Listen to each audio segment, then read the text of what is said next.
Is it time? Yeah, it's time. Welcome to the True Craft Podcast. I am your host, Chris Farman, and I'm joined by co-host, Katy Noel. This time around, we are all about one thing: killer conversations with close friends about the state of craft.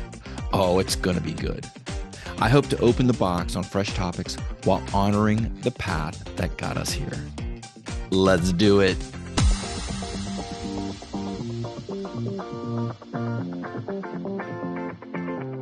Welcome to another episode of the True Craft Podcast. We have a new voice, a new face today, which is exciting. We've been recycling a lot of guests, but our guest today is the founder of Ursa Minor Brewing. Did I say that right? Yep. Ursa Minor Brewing, Ben Hugus, out of Duluth, Minnesota. Welcome, Ben. Thanks for having me on. Nice. So a question I always start with all of our guests is, how have the last 3 months been for craft beer in either Duluth, or you can go statewide in Minnesota? I want to hear about the Duluth market in a minute, but how has craft beer been in the last 3 months? Yeah, it's been an interesting kind of stretch of time here. I think people are adjusting to the new normal. Businesses are adjusting to the new normal. COVID feels further away, and now is one more step removed. So we're kind of adjusting. We're definitely seeing trends with THC specifically in our neck of the woods. Seeing as, recently Minnesota manufacturers have been allowed to make low dose THC infused beverages. Mm-hmm. That's really kind of rocked our market in a way, especially in distribution. I'd say in the tap room and on-site sales as well a little bit, but not in the same way as, when we're seeing this craft kind of either level off or we're seeing things decline, THC is offering this kind of lifeline. So it's a lot of medium regional sized breweries.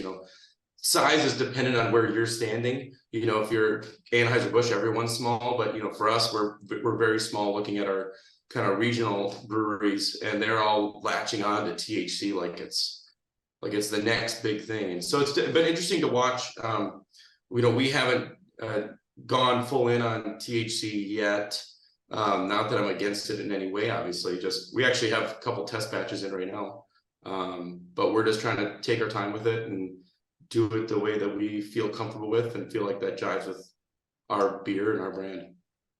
We've heard a lot of chatter, and we work with a bunch of people in the Minnesota market that are jumping on this THC train. And I'm curious, is it breweries just co-packing for THC brands, or are breweries wanting to spin it out themselves as part of the Beyond Beer or a beverage company? Sure, I'm seeing both. I'm seeing breweries I'm seeing actually the third option too. Breweries just doing it purely for their taproom, or for on a local like doing their kind of thing. Sure. It's hard to do that with all the testing requirements and whatnot. So we're seeing them buy from other breweries or cider companies. We're sandwiched by 2 cider companies in Duluth right on our block. One of them is going really heavy into kind of the manufacturing side, and then there's gummies as well. People are selling gummies and doing that angle as well. It's I think we're adjusting to a new normal that includes THC. It's kind of like what is coming up, how are our existing drinkers reacting. We're seeing a lot of, like, even my in-laws who are on the older end of the craft beer drinking spectrum. We're 5 months ago, like, no, I would never. And now they're like, well, actually, it's a pretty nice alternative. When I don't want to have a third and a fourth and a fifth beer, I might have one of these instead. I'm like, well, interesting. So yeah, we're seeing in the tap room, we're doing a lot of talking, engaging in a lot of dialogue with our customers to see kind of what they want out of it. Yep. And trying to, react accordingly. And what are you hearing from them? What are people saying they want? I guess I'm hearing a very consistent theme on, nobody's leaving craft beer alone, but they're using it as a supplement. So like it's not as scary as say rolling a joint. For people who don't, engage in marijuana consumption, a beverage that's highly controlled and shows you the dosage and shows you it's a little more engaging than say a gummy, which is kind of like, well, there's only one purpose of a gummy. It's not to eat candy, it's to feel an effect. When a beverage has that, well, I'm actually enjoying this with somebody, it has that feel. The price point throws people off a little bit. It's a little bit higher than I think people expect sometimes. Can I ask? But yeah, we're seeing people have, like, instead of saying I want a third beer, they'll have one of these drinks instead. Which, all right. I'm surprised that hasn't hit us yet. I feel like my area is very like comfortable with THC and all this stuff, but I think the only thing I've even heard about are these specific cans you can get at like dispensaries that are like 100 THC. They'll like put you out. Yeah. Right. Yeah, and that's the difference, is we're only allowed to make these low dose beverages. So like they're 5-10 milligrams max. Yeah. Most of them are 5 milligrams. So for an avid, consumer of THC, that isn't a lot. No. For somebody that is, let's just, dabbling or hasn't ever consumed it, it's approachable. It's not going to knock them out. But yeah, no, I know, like the dispensaries are selling stuff 100 milligrams, like 50 milligrams. Like enjoy your 1/10 of that soda you just bought. Yeah, I'm gonna drink this and then go curl up in a cozy ball. Or share it with 10 among 10 friends. Everybody gets 2 sips. It's like, it's just a funny concept. But I've had this thought. We've had a few conversations with people who are, in this THC space. And I keep having this like intrusive thought. I'm curious about what both of you think. Could like a THC beverage tap room stand on its own? What do you guys think about that? Where that's like the main thing. Maybe there are some beers, but like people would come for it. I'm so curious because I feel like that would have happened. Well, there's a brewery in Duluth doing that. They call it the Ben Brewing. They're just around the corner from us. They have they converted their old tap room because you're only allowed to have one tap room in the state of Minnesota, which is a very silly law, but it's an unfortunate law. So they moved their tap room and they have this existing already built out space, and they converted into what they call the Canna Lounge, where they serve all sorts of gummies and different beverages. And so, yeah, I mean, they'd be the ones to ask how it's been going. To my knowledge, they're the only ones doing something like that. So they'd be an interesting brewery to reach out to. That's very interesting. Yeah, I've heard of cannabis lounges out on the West Coast, California, maybe Washington, maybe Oregon. It would make sense that they were there. I think what Minnesota is capitalizing on is so new that it could happen. There could be dedicated tap rooms.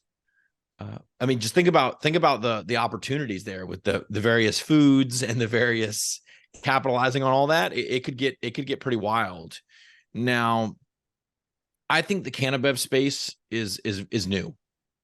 I think it's very new. I think it's difficult to get distribution. I think it's difficult. It's not widely adopted yet. The big boys are not interested in dibbling with a product that could federally hurt their main products. And so it's just new.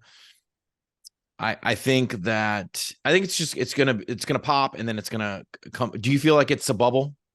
I personally, I guess I'm unsure. I hate to speak and then be totally wrong, but I think if I were to speculate, I think it's a little bit big for its britches at the moment. Yeah.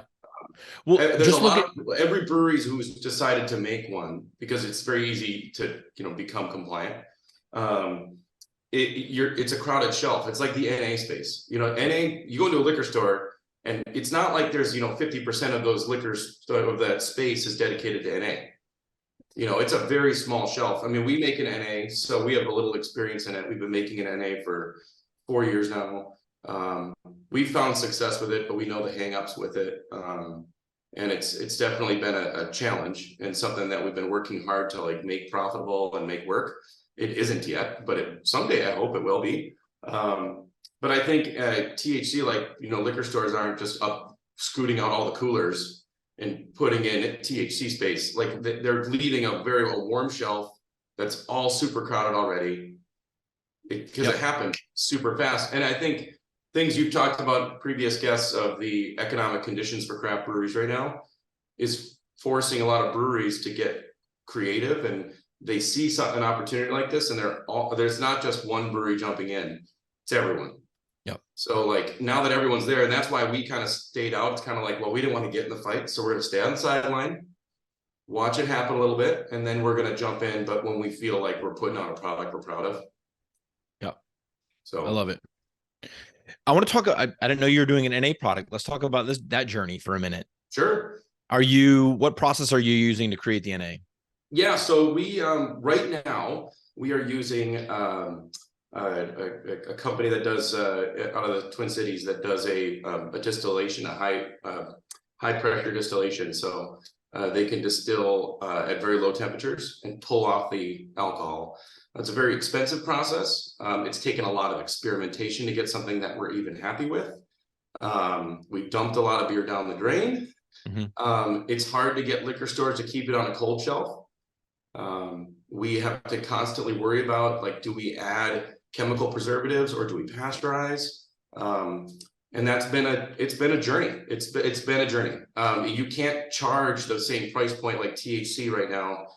They're charging minimum $16 on the shelf for a 4-pack. Right. I mean, it goes all up to $25. Yeah. That's kind of crazy for the Midwest. So NA, though, if you came in and said, well, it was really hard to make, yeah, this 4-pack of cream ale that's NA is $18. You'd never sell any. Right. So like, and a lot of those NA drinkers we're finding are very dedicated to what they're used to. And they want some breweries to cater to them and make something, which is why I think Athletic and some of the bigger brands have taken off, is now they finally feel like there's breweries paying attention to them as consumers, when people don't drink alcohol for a variety of reasons. And it might be occasion based, it might be lifestyle based, it might be, and they want options as well. That it was always this mantra of, yep, it's Labatt, NA, it's Heineken Zero. Mm-hmm. There's only some of the big brands, and now they're seeing options for them. And we've gotten more passionate, positive emails from customers about our NA than almost any other beer, because they're finally like, wow, a local option for me. Thank you. I now have a reason to come enjoy it at your tap room. I now have a reason to go out with my friends I haven't been able to drink because of such and such a medication. Thank you. It's awesome to hear, which is why we keep doing it. But yeah, if I actually tallied up the dollars and cents that go into making that product, we lose money the whole time. Yeah, it's definitely a hard product. I know Athletic has laid out the playbook for everyone else to follow. They've laid out the pricing. They've laid out what it looks like to make it scale versus smaller scale. I thought 2 years ago, I thought that every brewery is going to want one NA option in their tap room. Yep. I was wrong. I was dead wrong. Interesting.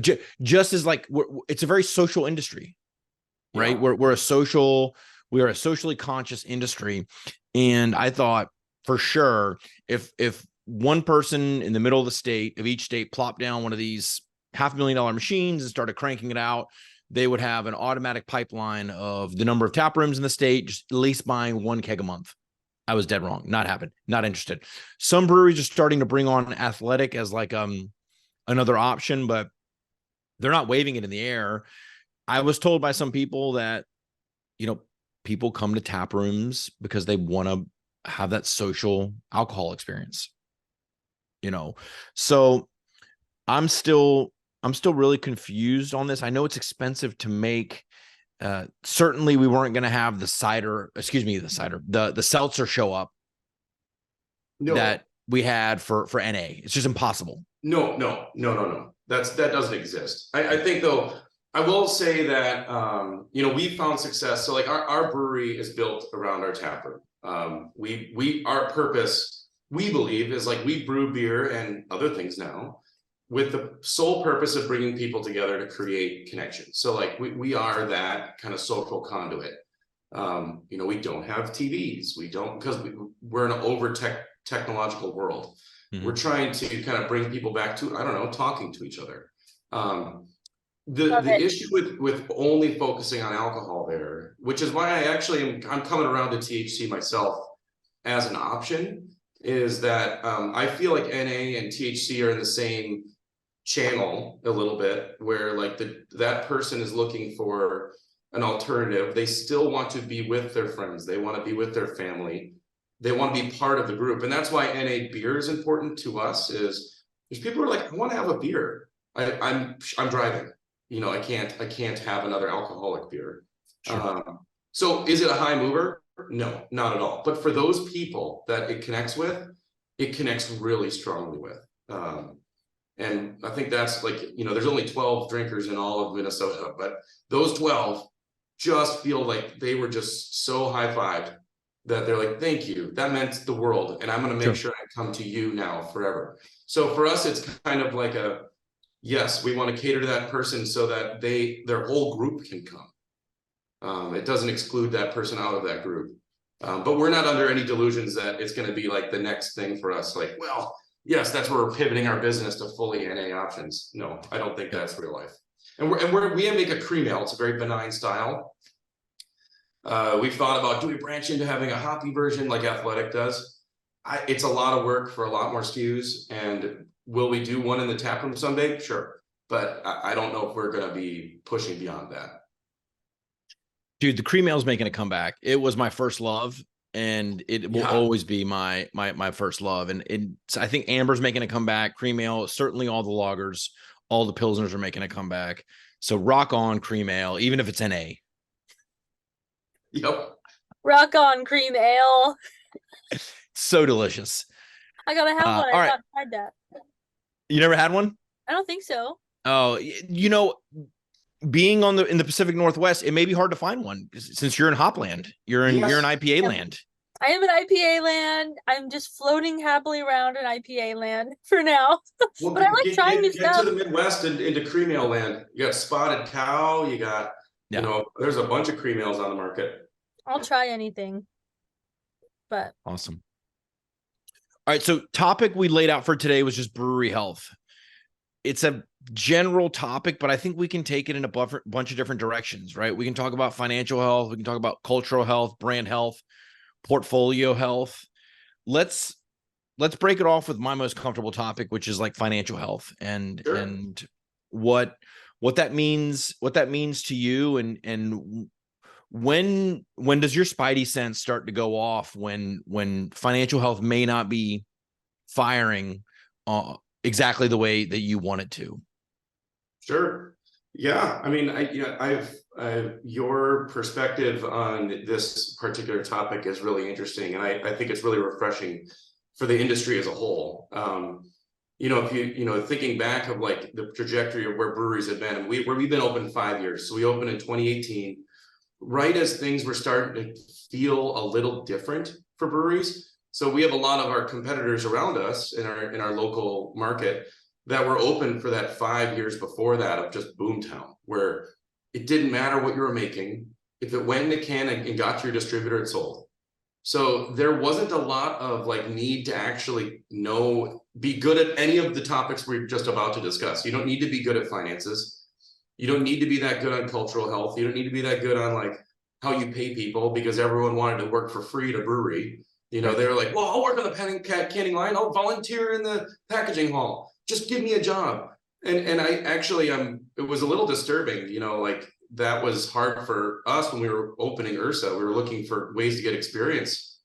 That was the way, volunteer. Which is crazy to think about today. Like I feel really strongly against it. I mean, like it's people giving effort for your business to move forward. You should pay them. Absolutely, you should pay them. And that is definitely changing. And I think a lot of brewers and people who were in the industry during that time who are still in it are realizing, wow, we got to actually like either this isn't a consistent 30-year career if I don't make changes. You know, you can't lift kegs with poor equipment. You know, you can't, lift bags above your head into the mill because it was the cheap way to do it because you didn't want to get a conveyor. And financially, like, well, we charge $10 for a 6-pack because that's what everyone was like, and it was making money. So let's not worry about it. We don't have to be experts in business. So I think we came into it at an interesting time. And as we have grown, because we've been on this kind of rocket ship of growth in our own little micro world, we only meant to make 500 barrels a year. And here we are on track for mid 3000s 5 years later. We've been forced to be good at business and at least try and be educated in it and learn. Because there was no other way. It's too competitive out there. So I can't charge $10 a 6-pack. I knew that early on. We would never make enough money to make it worth it. So we didn't. We went with 4-pack 16-ounce cans. Our main kind of core brand is a hazy IPA, and we're charging $14 on the shelf. And even that feels too cheap sometimes when we're using Galaxy hops and we're paying $18 a pound. Yep. You can't. But we with that, like I was a teacher before all this. I wasn't from the restaurant world. I wasn't from the business world. I didn't grow up in business. So but I love spreadsheets. I love making systems work, and I love science. I love beer. And I've been very lucky to have a great team through all this. But we've been through some major turnover and major changes over the years that have been required, because I think in the old days of beer, you tolerate somebody who maybe wasn't as good at their job, but they're passionate about it. Or maybe you get what I'm saying. I think there's a lot of kind of tolerating because you didn't need to care. And it was like, yeah, well, he's my buddy and we've been in this together from the beginning. Like, well, things change. And when businesses grow, they have to become more professional, and you have to make really tough decisions. And not all of them are fun ones. Yeah. I was going to ask you what your previous career was because of your business sense. You and I've spoken a few times now, and you do bring a level of business awareness that's impressive and awesome. And it's ironic that you said you're a teacher, because we have a couple of clients that have done the same path. They were teachers. And the theme with teachers is you guys have just an amazing attention to detail. You have an amazing attention to detail. So I think that translates over into being really good and having a sense of what's working and what's not working, and then going to validate it. Sure. Yeah. Right. I don't disagree with you. I mean, my business partner is a teacher. She's our head of operations, and she came from the world of teaching as well. My wife is a teacher. I think that what I've found is if you're really, and breweries are passion projects in large part. I mean, I was a home brewer. Similar story. I love beer. I love making beer. It was this super amazing thing to do. And, but I learned really early on that it was more about building a system of people, a financial system, a cultural system, which has ironically required me to be a teacher in a lot of ways, and bring people into this world and learn. It's just about actively learning. I read so many books and listen to podcasts. I look for resources because you have to. I guess that's what I think interesting about the brewing industry right now is we're at this kind of inflection point where is craft beer going to be 10 years from now? What do tap rooms look like? What do young drinkers want to drink? What do old drinkers want to drink? How do we meet our customer base?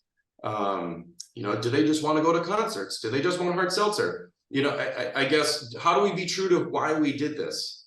So that we're not just, brewing whatever people want to sell. I mean, that doesn't feel good either. So there's this incredible balance of just learning. And I think being willing to be super wrong. We're going through our own discovery point. We just went through this. We had this single building. We were brewing, last year we brewed about 2,700 barrels of beer. I should look it up, about that, somewhere in that realm, on a 15-barrel brew house, where our total brewing area was oh my God, like 2,300 square feet. It was Yeah. small. Every inch Frankie. was used. And the tap room was all around it. I mean, we were buying truckloads of cans, and you have to buy them 2 months out. And I would time it so that the last pallet was used in the canning hall before the next truck came, because there's no more room for anything more than one truck. Sure. So I would inevitably have a blank point there where I'd be like, I just didn't time it right, and we couldn't package beer for a week or so before we got cans back. But that's the only economical way to distribute beers, if you're buying cans by the truck. So yeah, I guess like that, we moved to this new building where we're at now. We bought a building around the corner.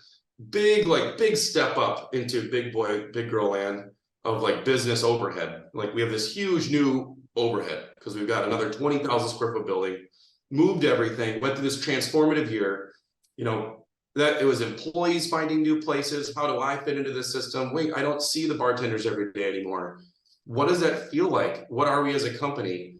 So we've been kind of going through this self-discovery process of like where we want to be. And yeah, honestly, I think like timing with craft beer being at this place we've kind of had a lot of meetings like, well, we got to tighten up and focus, and what are we good at? What are we not good at?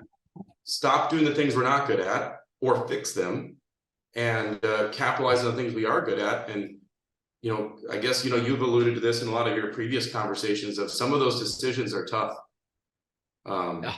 Like admitting that you're not good at something, that you're like, no, we're good at distributing beer. Are we? Yeah. I just had to do a heart transplant on our main delivery van because the engine was a lemon and just died. I had to buy a whole new engine. Self-distribution sucks sometimes. Oh yeah. That's a $10,000 engine for a van that, boy, it's only 2 years old. Yeah. But it's out of warranty. I was gonna say, is it under warranty? I come from this industry. It should be under warranty. No, I wish. Oh man, that's tough. But all this that you're saying, you're right. It's a common thread, and what we keep seeing is that the people who are adapting to the industry and not stuck in their ways, those are the breweries that are going to be open in a year. Like the breweries that are like have their hand on the pulse and aren't scared of having to pivot directions. Like they're not digging their feet in, they're not stuck in their ways. Those are the brewery owners who are going to be continually successful. Like, so it's important to have that commitment. Let me ask you this question. So like where is the line though? I think this is a lot of breweries are like this, where like either chasing trends. Everyone has gave people grief about hazy IPAs. That was like the big thing when we were opening. We didn't open with a hazy IPA, but we had one within 2 months. I mean, in the Midwest, hazy IPAs we're 10 years behind the coasts. So hazy IPAs just got here in 2018. And it was interesting to hear perspectives on breweries. I'll never brew a hazy. Everyone's got a hazy now. Right. I'll never do a seltzer. Everyone's got a seltzer now. I'll never do a THC. Well, now we've all got a THC beverage. What is the line of? I'll never do a kitchen. I'll never do a kitchen. Ooh, I that's can't believe it. That's I'm so grateful that we have a wood-fired pizza oven, and it's amazing. We've had it forever, and we've gone through the learning curves. And having a kitchen is not easy, but it has brought us stability. It has brought us families. It has brought us a whole round of people that would never have come. But yeah, I guess like how would you respond to a brewery that says, hey, this is what I'm doing. I do lagers better than anybody. Or that's all I care about. I don't want to go chase these trends. I don't want to, how do you make that brewery owner's business work? Yeah. So there are a few out there.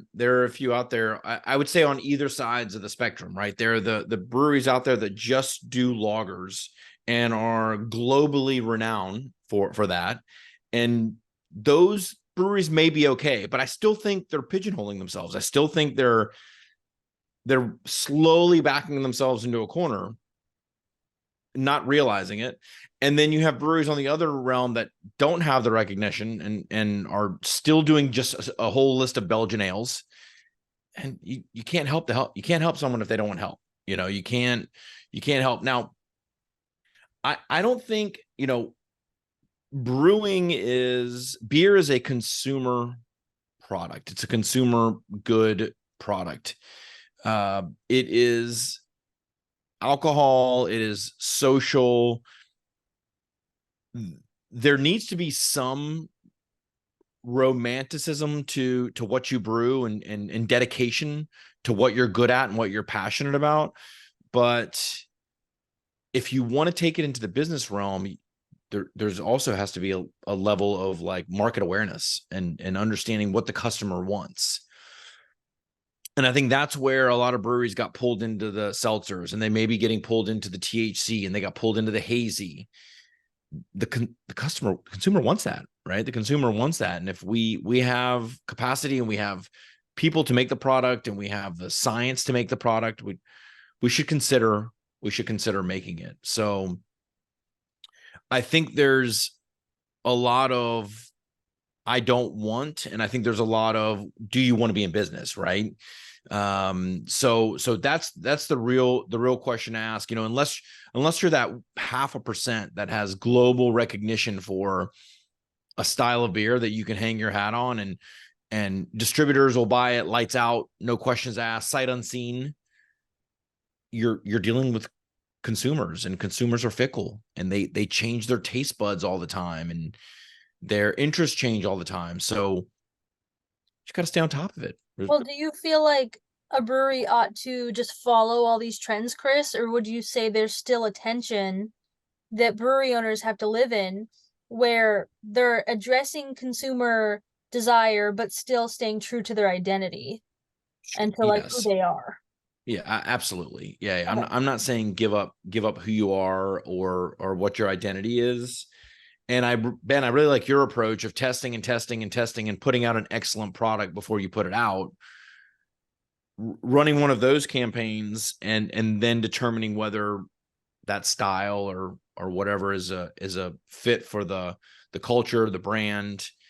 Well, it's interesting because like even in the world of beer, like we didn't launch like every other brewery, all the other breweries in our local market. They're going to probably challenge me on this one if they listen to this, but they have, an IPA, a lighter beer. There's 4 or 5 main flagships, and then they don't really change that much. And I guess we've been really lucky where there's like this, we're trying to find this size where when you're really big, when I say really big, I'm referring to like 20,000 barrels, 10,000 barrels, that realm. When you're committing to a product, you're committing to printed cans. You're committing to, it's a lot of prep and like input costs to say, I want to do a double dry hopped Galaxy infused fruit sour. Okay, name it, right? And then if it falls flat with your distributors, you've got all these cans. There is no pivotability. You have that beer, it's on the shelf, you've got to sell it. So when your margins are as skinny as they are, that sucks. Yep. On the other side, you don't want to be so small that you can't scale it. So when we find success, and that's where we found ourselves for a lot of years. The first 3 years was we'd put a beer out, gone. And everyone would lose interest by the time we restocked them because we were because it was like, well, I can't make it. I have a tap room that's going to be down to 8 taps. So we're trying to find that sweet spot of like, we just did a beer called Equanimity. It's an amazing beer. It's won GABF, it's won World Beer Cup. It's a really nice Irish red ale, a style that doesn't necessarily fly off the shelf. Internally, we all sat around, we're like, this is amazing beer. One of our longtime brewers, it's his personal recipe. He's very proud of it. We're all proud of him. It's an amazing beer. We love it. Problem, we named it Equanimity, which is hard to say and hard to read and makes people feel silly when they get it wrong. And internally, we're all sitting around the marketing table going like, yeah, well, we all love this. It's great. It matches the personality of the beer. It's all good. Let's print it and send it. Well, it went out and it sort of fell flat a little bit in the market because, well, places it sells really well on tap when people can explain, hey, this won every award that matters. It's an amazing beer. The liquid is strong. It's just a style that it's not an IPA. It doesn't fly in the same way. in cans, like, so we kind of fell a little bit. If we were that brewery that was making a truckload of this, and now we've got to figure it out with our distributors, that would be a real challenge for us to figure out. Right. So like, how do you find that sweet spot? That's what we're trying to find. And I think we're still learning what price point we need to be at to make that work.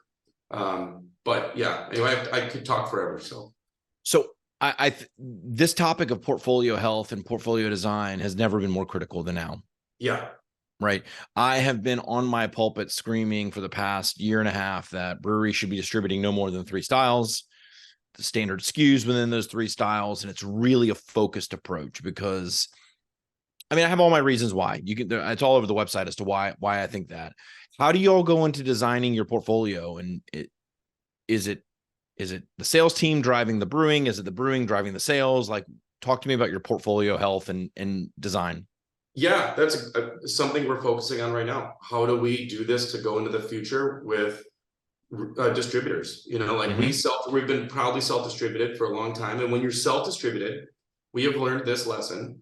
When you're self-distributed, you're driving everywhere within an hour and a half of your home base, right? We put a lot of miles on these vehicles, especially the one that's getting a heart transplant. But I mean, like, when we're driving, we meet them, we see it. And when it doesn't sell, we have a conversation. Hey, guess what? I can sell this in the tap room without even blinking. Don't worry. I'm going to give you something new next week that we know will work for your establishment. And I can have 10 rotating SKUs and have all different price points because we can handhold all the way to the finish line. Yep. And we have an amazing sales team that can do that. And I think that's the other thing is if we didn't have an amazing sales team, we couldn't do it. That doesn't matter self-distributing or not. We have a really great team, and that's something I'd like to stress. It's taken us a while to build that, but now it was probably the first time I'm confident in 5 years I could say I could put a new beer out, get it into 50 accounts in our local market, and I'm going to get feedback in a week. Yep. Now, a distributor, no way. We learned that one. We went with a distributor in our bigger market, which near us is the Twin Cities. And we brought them a new beer, and they're like, yeah, it's going to be great. And it wasn't. And now we're like, well, the communication is 2 weeks lagged. Where did you put that beer? Where I don't want you just to sell it. That doesn't serve me. That now you sold it, good for you. Now it's in a 10 case buy in a warm shelf in a place where it's just a consumer's going to get that and then hate us. I don't want that. I'd rather buy it back and destroy it or figure it out. But if I don't have the financial help to make that decision, it's this catch-22. So like, and that's, that's why all of those healthy pieces of the pie we were talking about matter. And we're going through that right now. Like, we have a beer that I'm like, well, I don't really want this to get old. I won't compromise you sell. It doesn't help me to put this in front of a consumer if they don't feel comfortable buying it. We made a mistake. Let's move on. But yeah, so I guess we're figuring that out. And locally, it's a lot easier. In distribution, though, I think we are contemplating going to that much simpler SKUs, no changing, 3 cores, 1 rotating seasonal, 4 beers, no mix pack. Mix packs are a divisive subject. I know I've done the math. I love math, and whenever I hear something like that's interesting, I go play with it in my P&L spreadsheets. And I don't know how a mix pack, unless you're very large and have all the beautiful equipment, can be profitable. I actually don't know how the math can work. So I know, and I'm seeing mix packs in our local market at 12-pack, 12-ounce cans at $16.99. I don't see how that can work. And I'm shaking my head. It doesn't really matter if you get a customer to buy that. That's awesome. The rare customer comes back, finds the one they love, and goes and gets a 6-pack of your profitable brand. That's tough for me to see. And and so the first question, we actually met with a couple of distributors, and a lot of them are like, okay, so will you contemplate a variety pack? And I just say no. Right. I don't think I can do it, and my staff would quit because they're going to be sorting boxes, and I don't want to do it with them. So no. And show me the numbers and show me how I can charge $28 for that, and I'll do it. But I don't know how you can do that. So for all of our listeners, you really got to YouTube this one, because my face is going from like giant smile to head thrashing nose. And I'm just like totally into this conversation with Ben because he is spot on, you're going to be the billboard. You're going to be on the SBS billboard next year. You're going to be, we're going to pull some quotes out of what you just said as part of the SBS billboard, but you're exactly right. Is that the distributor will keep asking and keep giving you thumbs up, but it's just. Well, they have a margin. They build their margin in. They don't lose. And I think that's what we lose sight of as breweries. And actually, if you have the honest conversation about it with them and show them your side, they're not going to be mad or buck. They're like, well, we can't make you go out of business because we want to sell this for you. Let's find a way to be a collaborative, team here, because that's what the 3-tier system is supposed to be. Yep. Yeah, it's crazy. We've tried a mix pack before. We did a sour mix pack of 8 16-ounce cans, and we charged what we had to charge for it, which I think was $28 at the shelf. And it did sell. It did. It actually moved. And but we have a little bit of a reputation in our market of being good at kettle sours and having a good handle on that market. And you can charge a little more for sours. Yep. So we had the right to do that. It's kind of like THC can, but NA can't. So we had a little bit of wiggle room. But if we did that with cream ale and Irish red and equanimity and like these kind of standard core to beer styles, you never make it work. Right. But yeah, definitely. Yeah. So 12 packs across the board are losers for craft across the board, unless you're going to charge, I think it's $21.99 plus for a standard clear beer style. That's just a general rule of thumb. Variety 12 packs are even a bigger kick in the shin. Yeah. So the labor in those is wild. And I will say that goes to cultural health too. I will say this. I've seen a lot of breweries who talk to anyone who works in a packaging hall and say, do you like variety packs? And find me one person that'll say, yes, I love making that. Yeah. No. There isn't anyone. No. Because and not that you have to do everything your employees want to do, but it is important, I think, to acknowledge that like what's hard for their lives, like spend a day in their shoes. I sorted all those sour mix packs we put out because I was like, I'm not going to make these guys do this if I'm not going to do it with them. And I can tell you it sucked. It wasn't fun. And I think that's your number one SKU. Cool, but not cool because now we have to make more of it. And now you gave them a taste of something that works. So, whatever. Yeah, anyway, I could talk forever about this. It's something that grinds my gears because we see it in our local market really hard. And we're the only ones not doing it. And retailers ask us, and it's a hard thing to tell them, well, everyone else is doing it. Like, well, maybe they shouldn't be. I don't know. Yeah, totally. Maybe they shouldn't be. Exactly. This is blowing my mind a little. My favorite pack to get at the store is a 12 pack, 4 styles in there, and it's sours. It's from 10 Barrel, and I just looked it up, and they're doing like 120,000 barrels a year. So it's not affecting them, right? Like that's not going to kill them because they're so big. They also might have the equipment that can get that cost down. Yeah. And and like looking at those cartoners that can do it, even those like having to even manual sort into those, if you can get the equipment and you're 500,000 in and you can be big enough and scale it, then maybe you can get there. But a little breweries like us, I mean, we're extra little. And it's just the pressure you feel in the marketplace to do something like that, even though and I actually was curious why you think, so when you say standard SKU, do you mean every one of your cores is the same price? What do you mean? Forgive me. When you say so if I have 3 kind of core brands, 3 styles. 3 styles, you would say that all 3 of those styles would be the same price on the shelf. No. I'm not saying okay. That. No. What my point is just don't fall in the trap of giving the distributor everything they want without understanding the profitability. Yeah. And we talk to breweries that have 11, 8, 17 styles going out into distribution in 2024, and they're proud of it. And I'm just like, the resources don't make sense. The resources don't work, right? The ordering, the inventory, the cash drain, it just does not work. And so to be successful at distribution at a small scale, you got to get on price and you got to focus. Yeah. And I think we're coming to that in our personal like journey as a brewery. We're coming to that conclusion. I think like for us to make it work, complexity will not just make you confusing in the market, but also your team. Yeah. You know, like our cultural team, like we all love pumping out 100 new beers a year. That's what we do here at Ursa. It's about experimenting.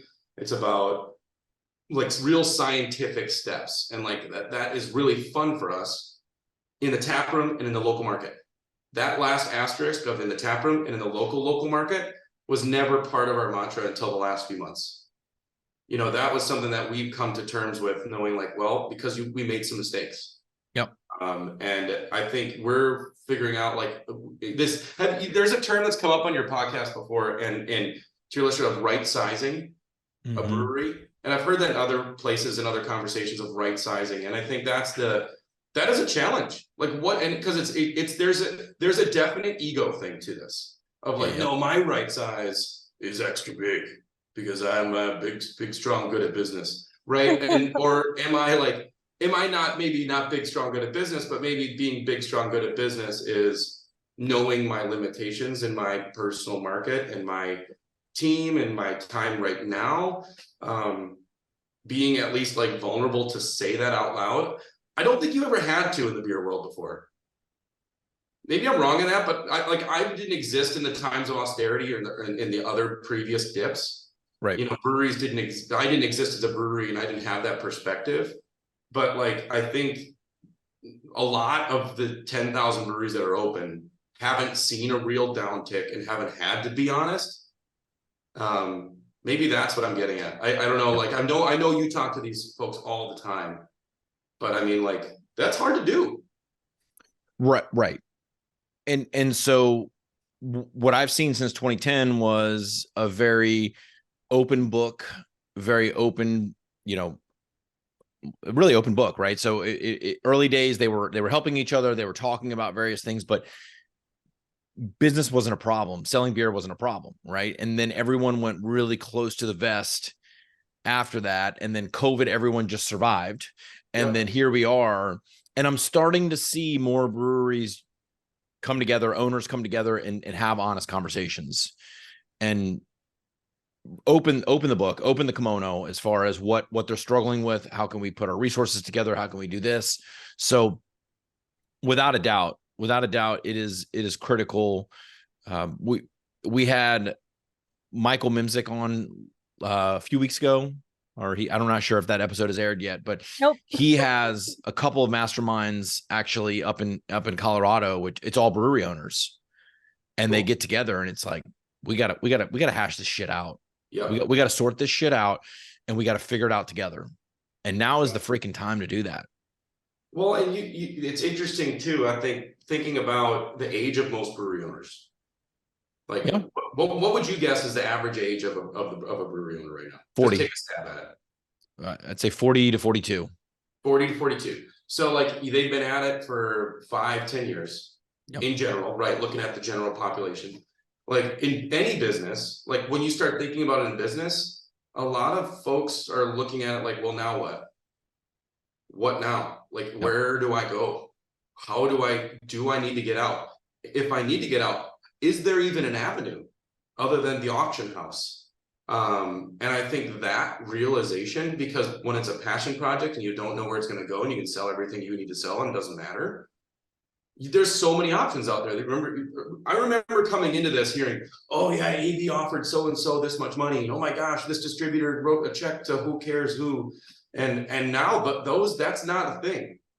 And where are these folks going to go? And in Minnesota, it actually is interesting where I learned this. I don't know if consolidation is a thing in Minnesota because of the only ability to have one tap room. Yep. So if two breweries decided like, hey, together we're better, you can't, because you'd have to close one of the tap rooms, which is what keeps you rolling. Right. So that's I came to that realization the other day and I was like, oh man, what a bummer. But Ben, this has been an amazing conversation. I hate to cut you off, but we need to wrap it up for today. I think we're going to slot you in as a regular. I'm not sure yet. I think we're going to slot you in as a regular. It'd be great. I love chatting with you guys. It's been a pleasure. It's actually really refreshing hearing your perspectives and like being able to talk about like think kind of it's pretty open and vulnerable, to be honest with you. Like, Yeah, this is more information I've shared like publicly, and I think like I don't feel weird about it. I think I'm amongst friends here, like people who listen to your podcast and consume your content are folks looking for that, and I definitely am, because like you say, open the kimono, like we kind of have to if we want to make it through this. And so I'd love to be part of that, solution finding, and not just griping and bitching about how my distribution's not profitable, which probably mine isn't, and I've got to own that and figure it out, so sure. anyway, sure. yeah, Well, it's been a pleasure. Thank you. Well, tell the listeners where we can learn more about Ursa Minor. Yeah, so you can find ursaminorbrewing.com. Otherwise, feel free to shoot me an email anytime. It's just ben@ursaminorbrewing.com. So I'm happy to field emails or any questions anyone might have of me. Awesome, man. Such a pleasure. I appreciate the call. Talk. Yeah, thanks so much. Have a great day. Yeah, you too. Take it easy, guys. See ya. Bye. Thank you for listening to this episode of the True Craft Podcast. If you like what you heard, please subscribe to the show on your favorite podcast player. And if you are just dying to know what Chris and I look like, you can head over to YouTube for a video recording of the show. Links to cool information about our guests and other fun facts can be found in the show notes. This podcast is sponsored by Small Batch Standard, the premier financial agency built to serve the craft brewing industry. We help craft breweries grow profits through outsourced accounting, tax compliance, and growth consulting. Visit sbstandard.com today to learn more and request a discovery call.